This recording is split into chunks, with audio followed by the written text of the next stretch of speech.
Hey guys, my name is Devontae, and I sacrificed my time so you don't have to. I'm just gonna say this right now in the first couple of seconds of the video. No, I am not referring to all the women wrestlers, not all of them. In particular, completely, just outright, I'm taking all the Joshi wrestlers. If you're a Japanese women's wrestler, you automatically do not fit this category. In reality, I'm more so focusing on the North American women, if you are. I'm not talking about any Joshi wrestler. If you know the history of Joshi wrestling, if you know their upbringing, they are completely excluded from this conversation. I'm not, and even the Americanized ones, like a Kairi Sane or an Asuka or Io Shirai, Io Sky, I'm excluding them from the conversation. So let's just get that out of the way right now. I'm not talking about the Joshi wrestlers, and even some other wrestlers too, to a certain degree. I don't mean it all the way. I'm talking about more so the newer generation of women. You know what I mean? I'm not even talking about the old school way. I'm not talking about the ones who had to pay their dues. I'm not talking about like an Alondra Blaze, for an example. I'm not talking about Alita. I'm not talking about Trish Stratus, Victoria, Molly Holly. Women who had to actually pay their dues. They didn't have to go on social media and bitch and moan and complain and groan about getting a certain spot. They didn't have to, pull the woman card every goddamn time they needed to get a spot. They didn't need to do other extra bullshit in order to get a spot on the card that you don't deserve. I'm not saying you don't deserve it because, oh, you're a woman. No, I'm saying you don't deserve it because of the reaction from the crowds. I'm saying you don't deserve it because of some of the viewership numbers. I'm saying you don't deserve it because of your performance inside of the ring. I'm gonna leave names out of this. I don't want to put anybody on blast. And no, it's not who you think it's not who you think I might be talking about. Easy for me to say. I'm not talking about this person, so don't even think I'm talking about him or her, whatever. My point being is, so this person brought up a conversation talking about, oh, the women needed to be more exposed. Oh, you're bringing people over from NXT and getting all pissy and moaning about, oh, well, the audience should probably react to them a lot more because, if this was the guys in this position right here, then, you guys would have cheered for them. You guys would have loved them. But because it's the women, misogyny, sexism, all this other thing. It's like, dude, give it a fucking rest already, okay? Give it a rest. Like, I'm not even going to talk about, because I know most people are going to probably look at me and they're going to say, oh, you're going to jump directly to the sex appeal jargon in order to put the women over. No, we're going to exclude the sex appeal stuff, okay? Let's take that out of the fucking equation. Okay, look at all the women currently right now, for who they even have currently at the moment. Look who they have right now on the roster.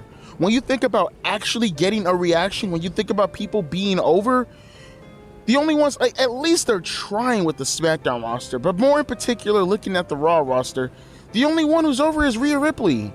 That's it. And they're using her to the best of her abilities. Notice, by the way, she's super over and not really using the capacity in regards of actually wrestling in the ring on a weekly basis.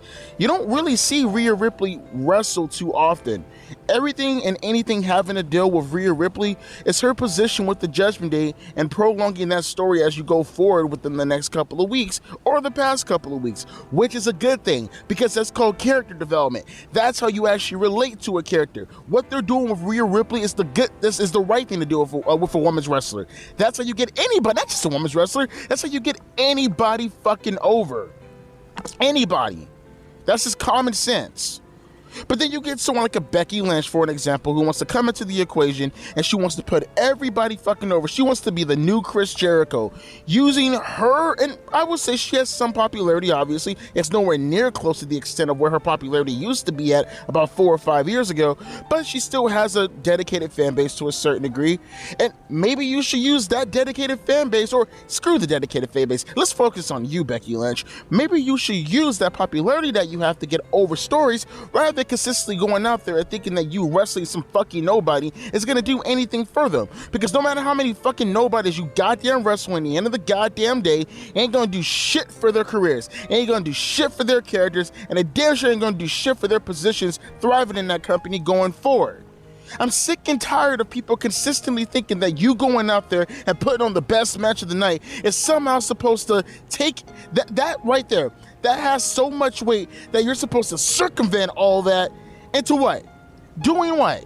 Doing what fucking good is it gonna be for a Tegan Knox to bring her broken ass out there, break her knee for the 1300th goddamn time, doing a goddamn weird ass stupid move that no one gives a shit about because no one gives a shit about her. Xia Li, another wrestler, hasn't been used for a year and a half. It's nice to see her on television, but don't pretend as if I was supposed to fucking clap my hands like a goddamn seal, even though I don't know who the fuck this woman is. I don't know her from any different from any slant-eyed dog eater. I don't know who the fuck she is. Oh, but I'm supposed to clap for her because woman. No, that's not how this works. That's not how this fucking works. Oh, I'm supposed to get all excited for Zoe Starks going in there to go wrestle fucking Rhea Ripley, an actual goddamn star. Oh yeah, totally, Zoe Starks. What's her finisher again? Oh, I can't remember. Was it the move that broke Becky Lynch's nose? You know, the same woman who wants to put over women via doing more fucking wrestling rather than actually character development? No, maybe I can't remember. It probably wasn't them. Who the fuck is Zoe Starks? Who? You have Indy Hartwell. She went out there also and wrestled to a bunch of goddamn crickets. Who the fuck is Indy Hartwell? Who? I'm like the nudie right now. Who? And it's such discriminatory, bruh. Let me say this also, for the fans who consistently like to go out there and say, you don't want to say the woman because misogyny! It's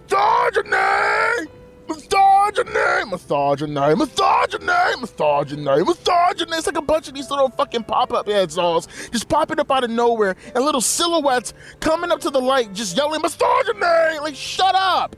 It's not misogyny. In fact, you're the sexist ones.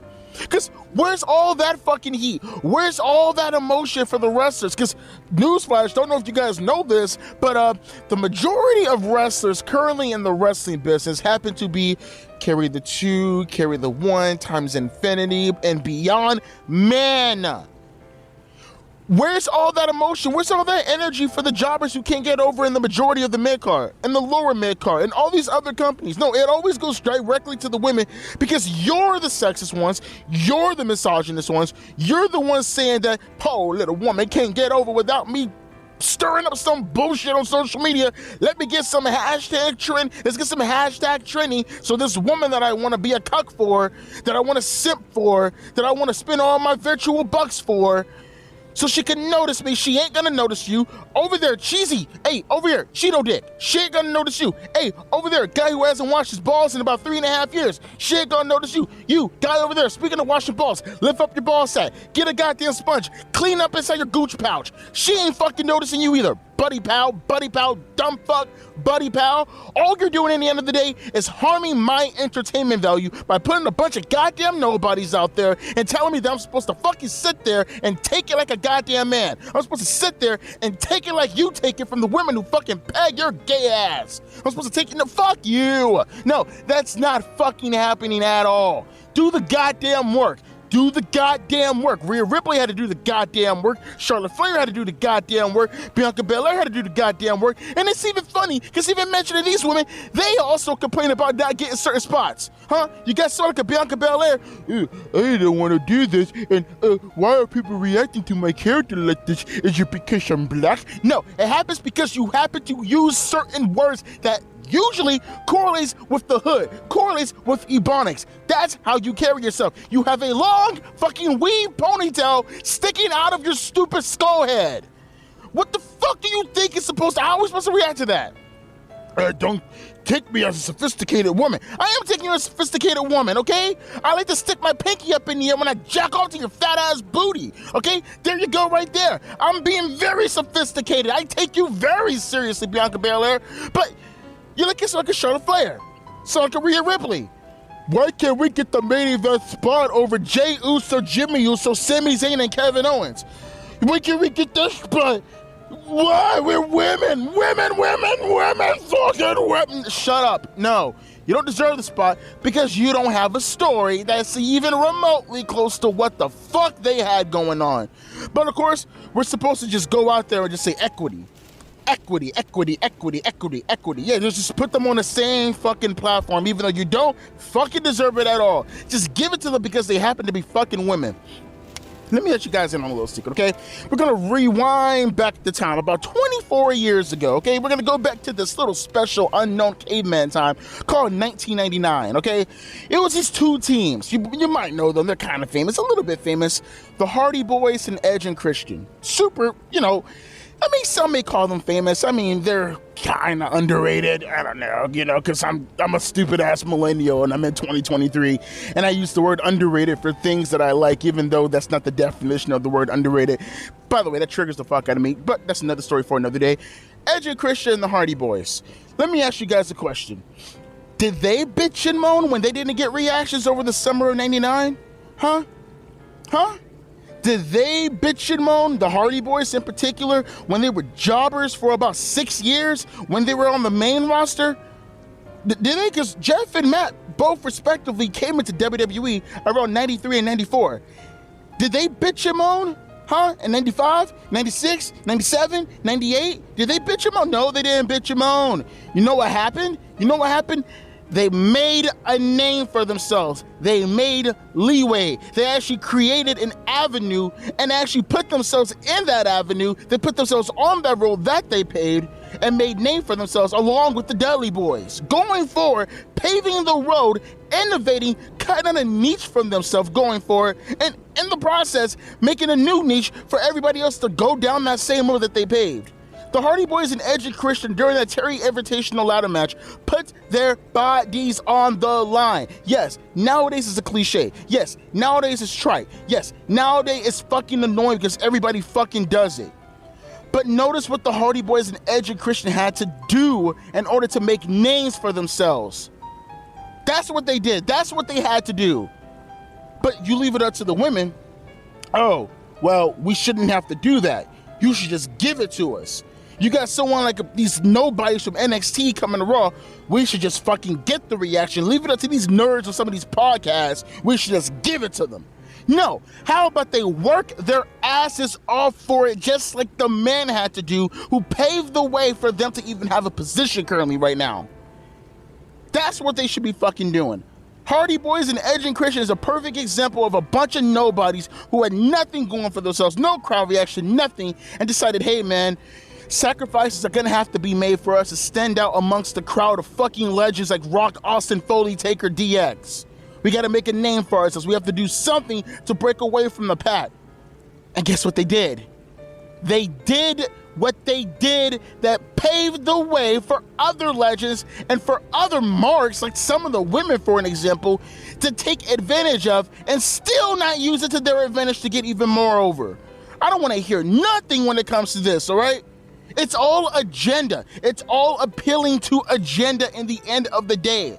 That's the shitty part about all this. That's the part that no one ever wants to talk about. You expect me to give a fuck about the women. You expect me to sit here and say, hey, this woman deserves this spot simply because she's a woman. And that's egregious. That's horrible. That's terrible. You want to hear my words? Here's my position on this, okay? You keep it up with the low fucking effort in regards to seeing the crowd constantly react to you and the way that they're reacting to you. You keep it up with the low effort bullshit, you're gonna get fucking fired. Whether you're a man, whether you're a woman, I don't give a flying fuck. You're going out there to no goddamn reaction. You're not getting any kind of pops, whatsoever. No, that can only last for so long. Then we're gonna look at your metrics. Let's see what you're doing on this slot right here that we're paying probably hundreds of thousands of dollars through advertisers in order for you to be in this spot right here. Okay, let's look at your merchandise numbers.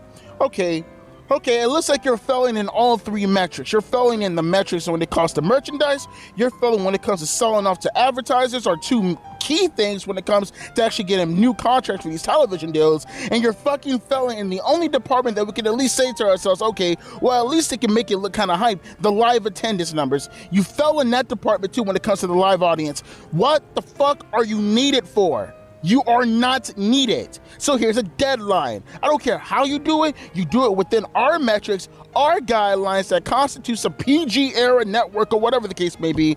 You work within these metrics and you get yourself over.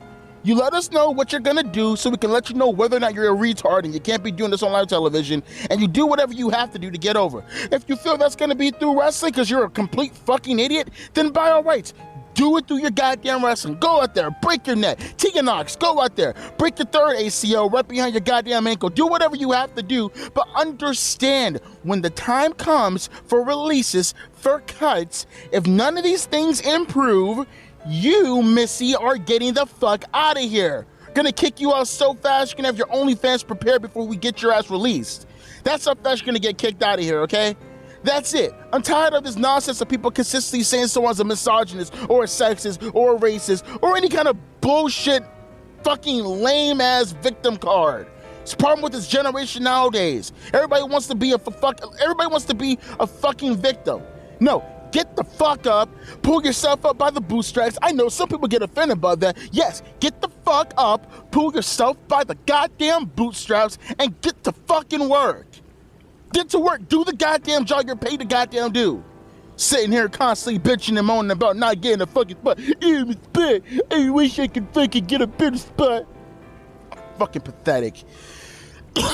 Let me know how you guys felt in the comments section below in regards to this video. Oh, Devante, there you go again, going directly after the women. Yeah, of course, yeah, totally. Take the pegs out of your ass and stick it in each ear and literally just ignore everything that I said. Totally. Just fucking clog up your ears with all that peg juice that came out of your fucking asshole. Ignore everything that I said and just put some Just dig deep in there. Get all the way. Take that dildo, stick it right back up your ass, okay? Because homegirl left you already, okay? She got some other simps she wants to go over there and start fucking victimizing, if you will. Take that dildo, shove it directly up your ass, and stick it in both ears once again. Why? Because that's the only way you're gonna have to explain to me why the fuck you have shit for brains, idiot. As always, my name is Devante, and I'll catch you guys later. Deuces, P.I.s. I'm sick of this shit.